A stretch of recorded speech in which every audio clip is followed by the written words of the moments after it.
Changing your username on Deezer is a straightforward process. Follow these steps to update your username easily. Step 1. Log into your account. Open the Deezer app or website and log in using your current credentials. Make sure you have access to the account you want to modify.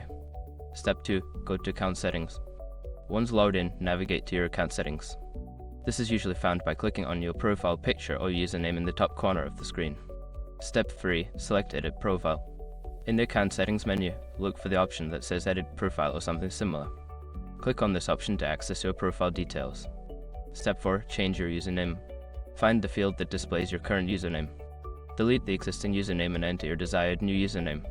Ensure that it meets any specified requirements or restrictions. Step 5. Save changes. After entering your new username, look for a Save or Update button at the bottom of the page.